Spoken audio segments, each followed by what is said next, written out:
Mais uma vez, bom dia. Essa aula é sobre grandes navegações, né? Já falamos algo sobre nas aulas anteriores. Então, antes da gente falar sobre grandes navegações, a gente tem que ter em mente o contexto do século XIV, XV e XVI, né? A crise da Idade Média, o renascimento do comércio, a formação das monarquias nacionais na Europa, né? E por que Portugal e Espanha vão sair na frente na expansão ultramarítima. Inglaterra e França vão chegar muito depois, e Holanda também. Então, vamos primeiramente falar assim, o contexto da Europa, né, que vai proporcionar que a Europa, a partir do século XVI, com as grandes navegações, a gente vê o domínio da Europa sobre o mundo. E isso vai durar até o século XX, digamos até a segunda metade do século XX. A Europa ela vai ter o protagonismo na história do mundo, né? A colonização da América, a presença dos europeus na África, no Oriente.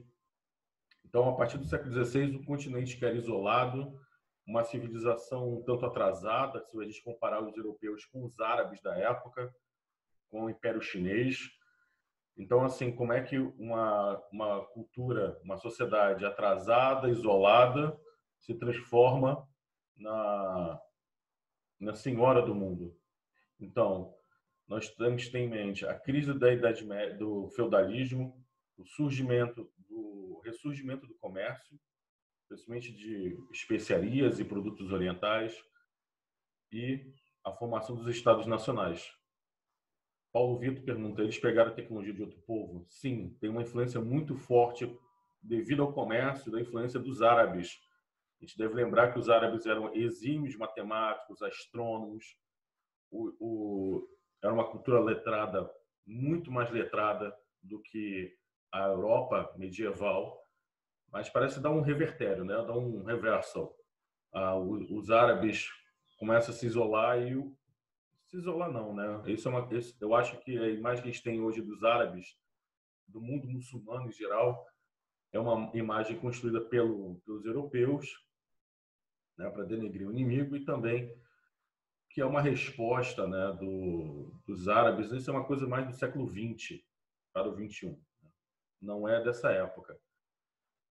E também tem a questão da luta dos cristãos contra os muçulmanos também. Existe uma motivação religiosa também nas grandes navegações. Então, existe uma motivação política, existe uma motivação econômica e também religiosa. Então, vamos falar primeiramente do pioneiro, que é Portugal. Portugal é um país pequeno, não, mas é o primeiro país, o primeiro Estado moderno da Europa, né, a se unificar, a expulsar os árabes, a lutar contra os muçulmanos e os espanhóis. Então, o ambiente de Portugal era um ambiente propício ao desenvolvimento do comércio, um ambiente de paz, um ambiente de unificado, um ambiente onde o rei apoia a burguesia.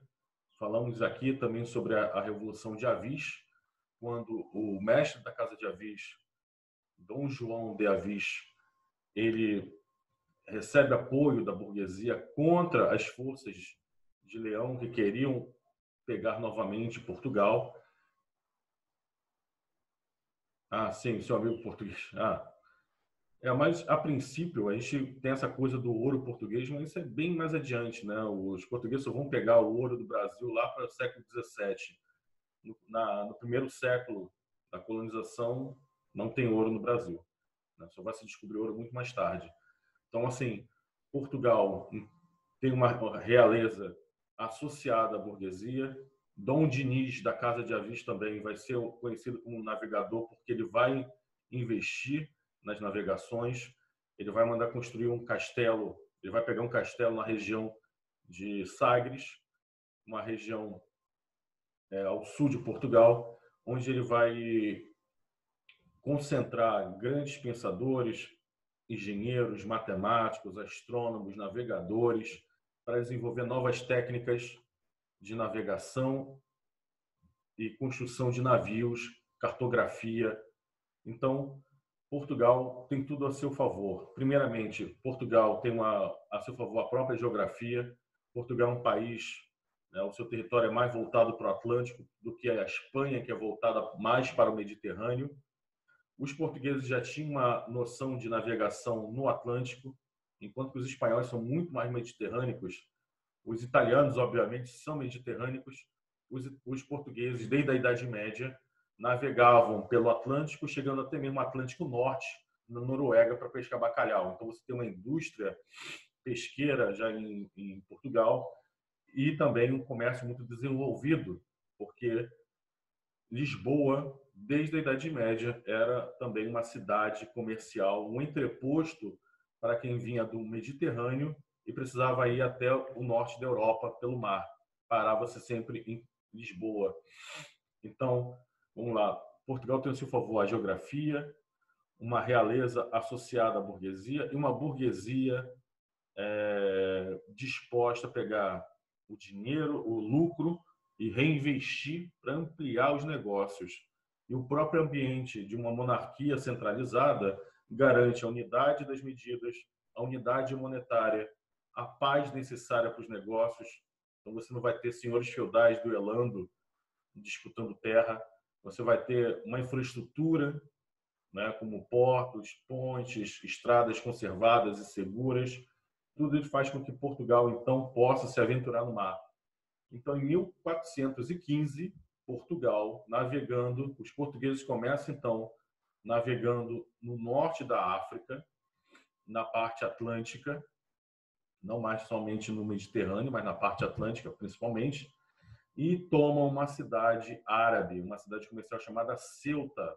Essa cidade, então, que era uma cidade fortificada, comercial, onde se comercializava especiarias, ouro, marfim, pele de animais e, principalmente, mão de obra escrava africana.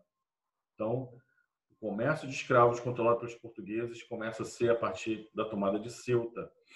Então, a escravidão, que era algo já esquecido desde a antiguidade, né, desde a época do Império Romano, como nós aprendemos, passa a ser resgatada nesse comércio africano.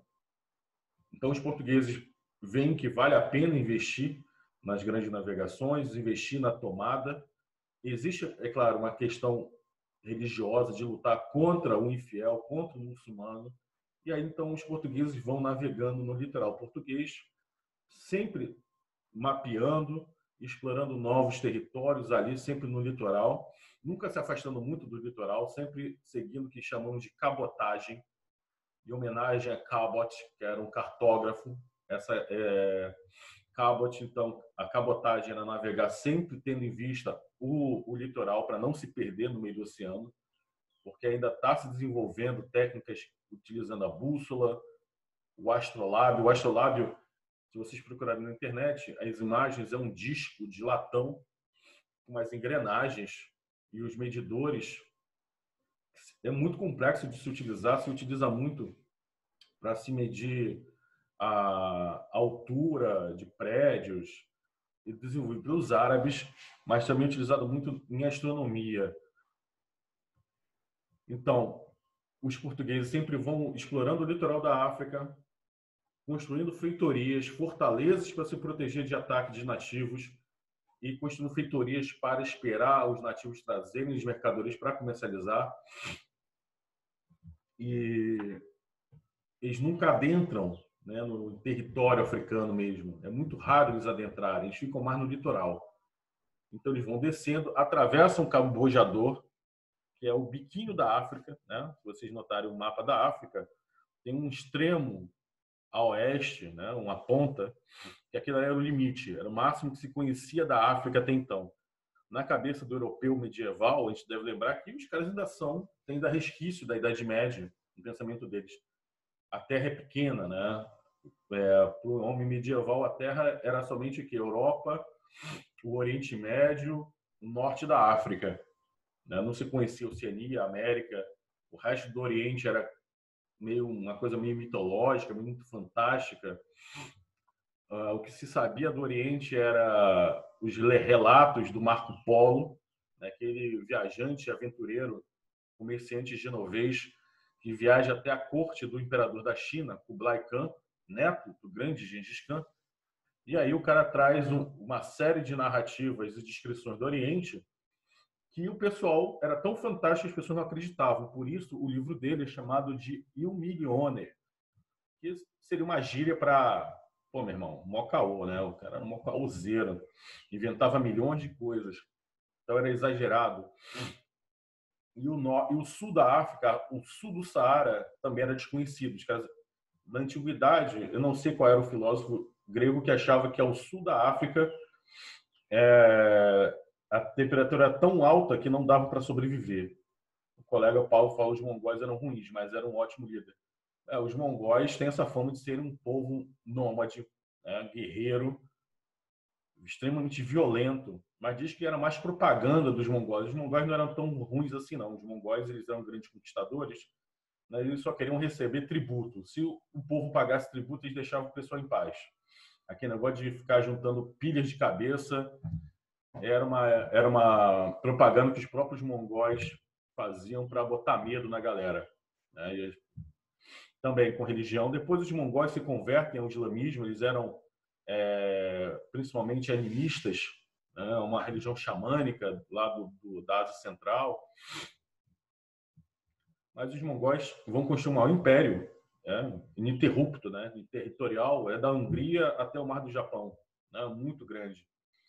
Então, voltando aqui, menino, os portugueses então atravessam o Cabo Bojador, vão descendo, sempre mapeando a costa de Angola, a costa do Marfim, Guiné, as ilhas também, as ilhas do Atlântico, como Ilha da Madeira, Ilhas Canárias, que hoje fazem parte, são da Espanha, e Cabo Verde, São Tomé e Príncipe. Então, eles vão sempre contornando o litoral da África até chegar no extremo sul, que era chamado de Cabo das Tormentas, que ali ninguém conseguiu ultrapassar devido ao péssimo, quase polo sul. Então, o mar é muito revolto, mas Bartolomeu Dias, então, consegue ultrapassar em 1488. Ele ultrapassa o Cabo das Tormentas, mapeia aquela região. E aí os portugueses chegam finalmente ao Índico, ao Oceano Índico, à costa índica, onde lá eles vão colonizar então o Moçambique. Então, de um lado nós temos Angola, na parte atlântica, do outro lado nós temos Moçambique. E aí então, 10 anos depois, uma esquadra liderada por Vasco da Gama consegue então seguir esse trajeto e chegar até Calicut, na Índia. E aí então Portugal meio que vence a corrida das grandes navegações. É o primeiro país a chegar nas Índias Orientais sem precisar passar por aquela rota comercial terrestre. Você deve lembrar que em 1453, olhem só, vamos imaginar uma linha do tempo aqui. A tomada de Ceuta em 1415, passa-se algumas décadas, 1453, tomada de Constantinopla pelos turcos otomanos. Por que isso é importante? Porque a passagem por terra, a passagem do comércio ligando a Europa à Ásia por terra, passava-se obrigatoriamente pelo território do Império Bizantino, cuja capital era Constantinopla. E esse comércio era monopolizado pelos genoveses e venezianos, pelos italianos. Quando os turcos otomanos derrubam as grandes muralhas de Constantinopla e derrubam e destroem o Império Bizantino, eles tomam aquela região toda do Mediterrâneo Oriental. Então, todo aquele território passa a fazer parte, então, do Império Turco-Otomano, um império que vai durar até a Primeira Guerra Mundial, até 1918. É quando acaba esse império. Vai durar séculos e vai ser muito influente na política europeia. Então, o que já era caro, ficou mais caro aí, ficou impraticável, pagando tributos tão elevados que os turcos otomanos cobravam dos mercadores cristãos. A partir daí, então, os italianos entram numa corrida para se descobrir uma nova rota para se chegar nas Índias sem passar por ali. E Portugal chega primeiro, em 1498, com Vasco da Gama. Agora vamos falar um pouco sobre os espanhóis, né? Os primos dos portugueses, que eu chamo, né? Os primos deles.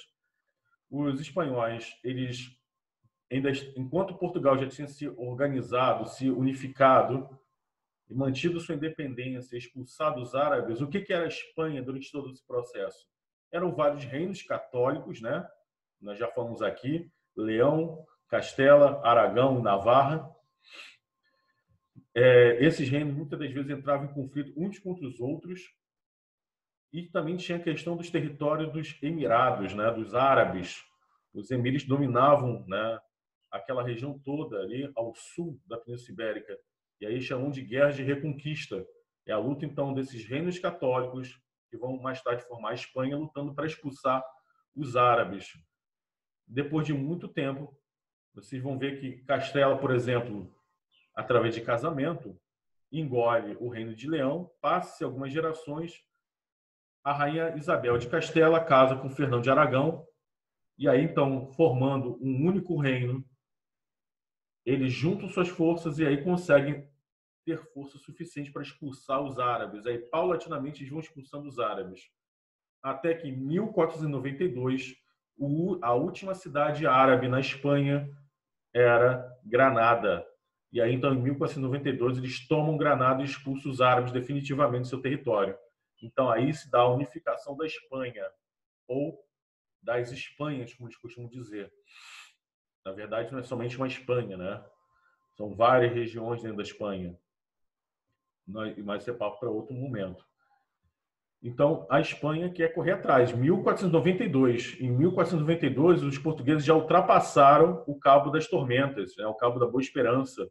Já estão navegando e mapeando a parte índica da África.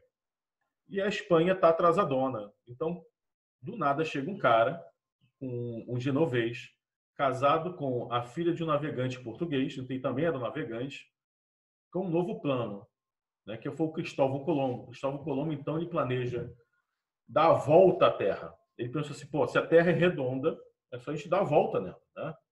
A gente navega, se a gente quer chegar no leste, no oriente, é só navegar na direção contrária. Navegando toda a vida na direção oeste, vai chegar um momento que a gente vai dar a volta na Terra e vai chegar, então, na fantástica cidade de Cipango. Isso também ele tira essa informação do Marco Polo de que haveria uma cidade, né, um país, uma ilha riquíssima, onde os palácios são construídos em ouro. E aí ele pensou, é só a gente chegar lá e pegar tudo. Ele calcula utilizando um matemático da antiguidade, acho que, não sei se o Ptolomeu, eu não me lembro qual é o nome do matemático que ele usa para calcular o diâmetro da Terra e calcular quantos dias. Pois é, o João, ele não era burro, mas a gente vai ver que tem um errinho aí, né? Ele calcula mais ou menos errado o tamanho da Terra, ele calcula errado a distância e o tempo que ia levar para fazer essa viagem. Só que aí, como os espanhóis estavam desesperados, decidem então apostar nele. O Cristóvão Colombo já tinha apresentado esse projeto maluco para os portugueses. Só que os portugueses, a gente deve lembrar, gente, que os espanhóis não poderiam pegar a rota dos portugueses pela África, o que chamaremos de périplo africano, por dois motivos. Primeiro, porque não tinha como saber, né? Isso era segredo. Ninguém sabia que existia uma rota contornando a África, né? Só quem dominava essa técnica eram os portugueses. E os mapas, as informações, eles guardavam as sete chaves, era segredo de Estado. Então, os espanhóis não tinham acesso a esse conhecimento. Por isso que o Cristóvão Colombo tem essa brilhante ideia. É só dar a volta na Terra. E ele apresenta para o rei de Portugal. Aí eu falei, esqueci do segundo. O segundo é que, se os espanhóis tentassem seguir os portugueses, isso obviamente entraria em conflito, levaria à guerra. Ele apresenta o projeto para o rei de Portugal. O rei de Portugal meio que ri da cara dele, né? Assim, pô, esse maluco aí tem uma parada de doido, a gente não está interessado não, cara. Ele tristinho leva. Os portugueses tinham muito mais conhecimento marítimo ainda, né, do que os espanhóis. Os espanhóis navegavam muito no mar Mediterrâneo, mas o Atlântico era domínio português praticamente. Então, eles apostam, os reis católicos, Isabel e o Fernão de Aragão, apostam, então, no Cristóvão Colombo, e o Cristóvão Colombo, então, inicia a sua jornada, que seria uma circunnavegação, dando a volta à Terra. Ele navega, passa-se dias, não chega a lugar nenhum, né? Porque ele pensa, não, tantos dias, ficou muito mais tempo no meio do oceano. Os caras começaram a ficar com medo, que iam cair no abismo. Quando ele estava prestes a ser pego e preso num motim, os caras já estavam querendo fazer um motim para voltar, não aguentavam mais aquela viagem. Alguém avista a terra e eles chegam, então, em terra firme. Chega numa ilha, no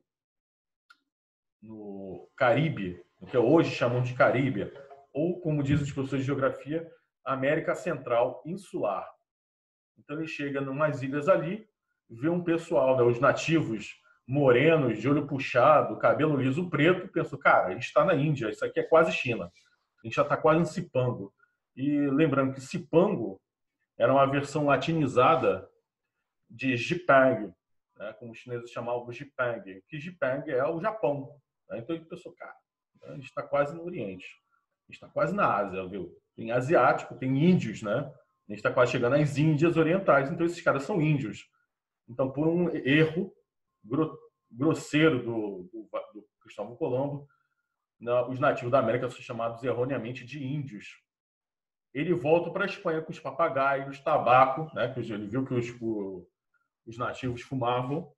Ele introduz, então, tabaco, fumo na corte europeia, na corte espanhola. Volta com as especiarias, aí volta com tomate, que era desconhecido, veja bem. Você imagina que a principal comida dos italianos, né, o prato, o símbolo dos italianos, na verdade, é um símbolo das grandes navegações, do comércio, que unifica o mundo. Porque o macarrão ele é originário da China, introduzido na Itália pelos árabes, e o molho, o pomodoro, né, o fruto de ouro, é natural da América. Então ele volta com todas essas novidades, os reis da Espanha ficam muito empolgados e bancam outras viagens. Acho que ele faz mais 2 ou 3 viagens a mais. Morre acreditando que tinha chegado na Ásia, mas outros navegadores a serviço da coroa espanhola continuam navegando naquela região ali.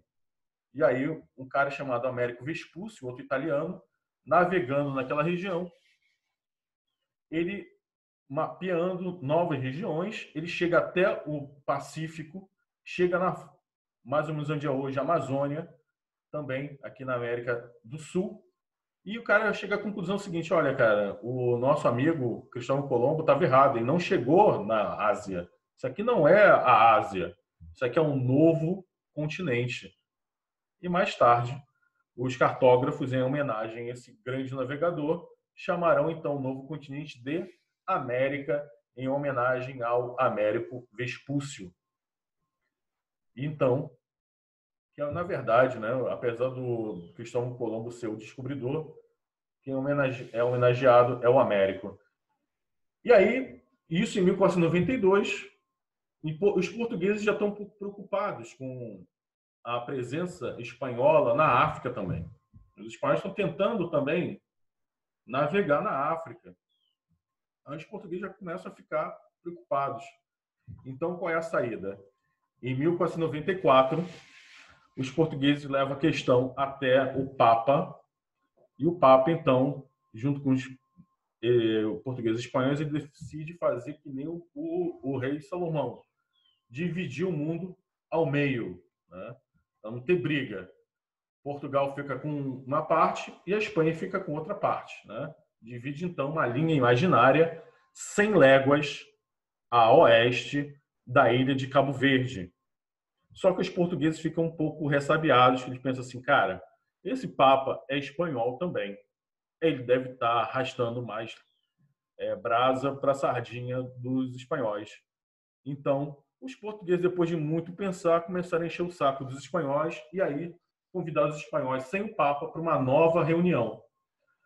A linha imaginária do Papa chamaremos então de linha imaginária ou linha da bula intercetera. Vocês vão ler na apostila como interquetera. mas em Intercetera. 2 anos depois, eles chegam na cidade de Tordesilhas, debatem e chegam a um novo acordo. Arrastaram, então, a linha de 100 para 270 léguas a oeste da linha de Cabo Verde. Então, essa linha é chamada de linha de Tordesilhas, 1496. Muita gente usa esse argumento para dizer que Portugal já sabia da existência do que chamamos hoje de Brasil, nosso querido país. Porque se os portugueses não soubessem da existência prévia do Brasil, por que teriam enchido tanto o saco para arrastar essa linha? 1496, Portugal ainda não tinha chegado nem na Índia Oriental, né? Nem em Calicut ainda. Estava em via de chegar. Pois é, só que, Ian, isso até faz muito sentido, não estou dizendo que não tenha sentido, mas a questão é que, mais do que fazer sentido, para quem é historiador, precisa de quê? De documento que provando isso. E na Torre do Tombo, lá em Lisboa, os portugueses deixaram tudo registrado. Eles não davam um pio, tudo que eles viam, eles deixavam registrado, mapa, diários, cartas para o rei, tudo era registrado. E não há nenhum registro de que eles teriam chegado aqui 2 anos antes, como se diz muito por aí, que eles teriam chegado 2 anos antes aqui na América, né, aqui no Brasil, deixado 2 candangos para fazer comércio com os índios, amizade, né, e seguido viagem para Calicut. Eles não têm registro disso, isso é especulação. O que eu acredito que tenha acontecido?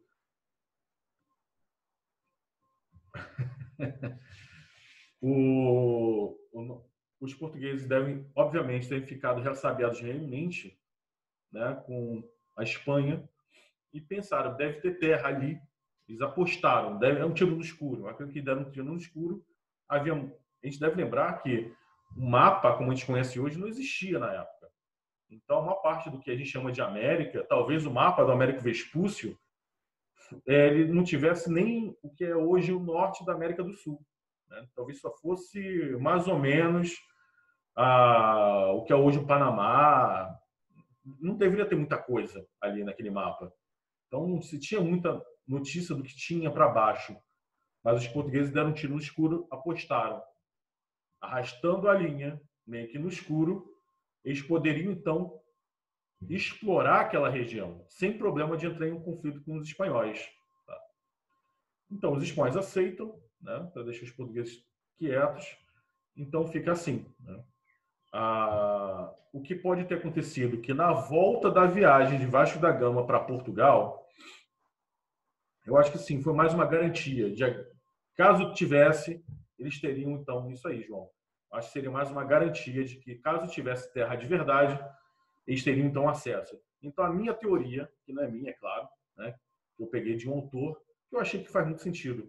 Na volta da viagem lá da Ásia, né, os portugueses tinham que esperar, como o navio ele é uma caravela, é o vento, são as correntes marítimas que impulsionam o navio, eles precisavam então mapear as correntes marítimas, né, eram, digamos assim, túneis, né, de vento, mal comparando, que levavam o navio mais rápido. Então eles esperavam a época de monções, que é a época de tempestade, ventos muito fortes no sul da Ásia, empurrar o navio.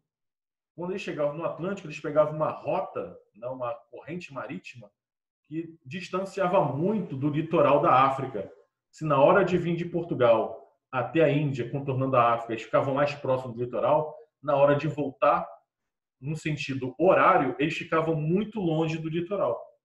Então, eu imagino que em algum momento, mesmo em alto mar, eles devem ter notado a altura do que é hoje o Brasil, né? Que é hoje Porto Seguro, o Nordeste. Eles devem ter notado, mesmo em alto mar, sem nenhum sinal de terra, eles devem ter notado sinais como aves marítimas, né? Aves marinhas, porque a ave marinha ela precisa de terra para fazer seu ninho, para poder morar, ou então boiando algumas vegetações que não são de alto mar. Então, aí sim, os caras devem ter marcado lá no diário, no mapa, ó, nesse ponto aqui, avistamos tal coisa. Poderia ter terra se a gente navegasse, né? Mas como está uma viagem de volta, não tinha como sair da rota. Voltando a Portugal, provavelmente, é claro que a gente não tem nenhuma gravação, né, como a reunião ministerial do presidente, a gente não tem nenhuma gravação da conversa dos navegadores com o rei de Portugal, mas a gente pode imaginar que o rei falou assim para o Pedro Álvares Cabral: olha, Pedro, o seu projeto é ir além, a sua missão é ir além do que o Vasco da Gama foi. Vai além do Vasco da Gama, explora novos territórios lá na Ásia, faz um acordo sério, maneiro com os reis lá da Ásia, da Índia, para a gente garantir nosso papel lá, nossos negócios lá no Oriente. Beleza. Mas eu imagino que o rei pode ter dito: mas antes, na ida, dá uma passadinha onde o Vasco marcou aqui. E vê se tem alguma coisa, se valeu a pena a gente encher o saco dos espanhóis. Então, em 1500, o nosso grande descobridor dos Sete Mares, o Pedro Álvares Cabral. É engraçado que quando eu era criança eu aprendi de que ele chegou aqui sem querer, querendo, né? Que ele foi pego numa tempestade. Isso era o que ensinavam para as crianças na época. O que não faz sentido, porque como um cara tão experiente quanto o Pedro Álvares Cabral ia cair numa tempestade e se perder. E aí ele chega aqui, então, em 1500 e toma posse da terra. Né? Hoje em dia se utiliza muito o termo achamento, né, para dizer descobrimento em respeito aos indígenas que já viviam aqui. Mas a verdade é que, apesar de todas as injustiças, todos os massacres, praticamente um genocídio que aconteceu aqui na América, a gente não deve se enganar. Nas escolas portuguesas, eles costumam ensinar para as crianças, nas escolas de lá, de que a dominação portuguesa na América e na África foi muito mais branda e positiva do que comparada com a Espanha, o que a Espanha fez com o Império Azteca, com o Império Inca, né, com as civilizações que já existiam. E na África, se a gente comparar então Portugal com Bélgica, por exemplo, realmente, né, Portugal não fica tão mal, mas esconde um passado de violência, de exploração, de escravidão, de massacres, né, de imposição de religião, de cultura, de língua. Então a gente não pode esquecer disso também. Por mais que eu também acho que a gente deva ter orgulho da nossa tradição, do nosso passado português também, mas também a gente não pode esquecer que tudo o nosso país, essa grande nação da América do Sul, a maior nação da América do Sul, a potência regional, digamos assim, ela foi construída em cima do sangue, da exploração, da violência. A gente não pode esquecer dessas coisas. Então, gente, alguma dúvida, eu vou tirar aqui o chat, que eu vou tirar a fotinho da presença de vocês. Por favor, não saiam.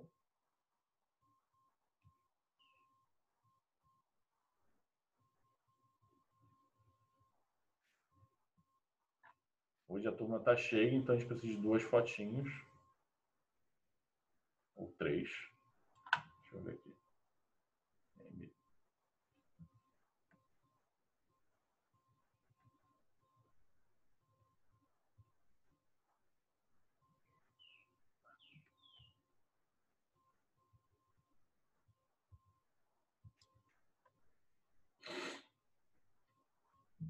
Mais um.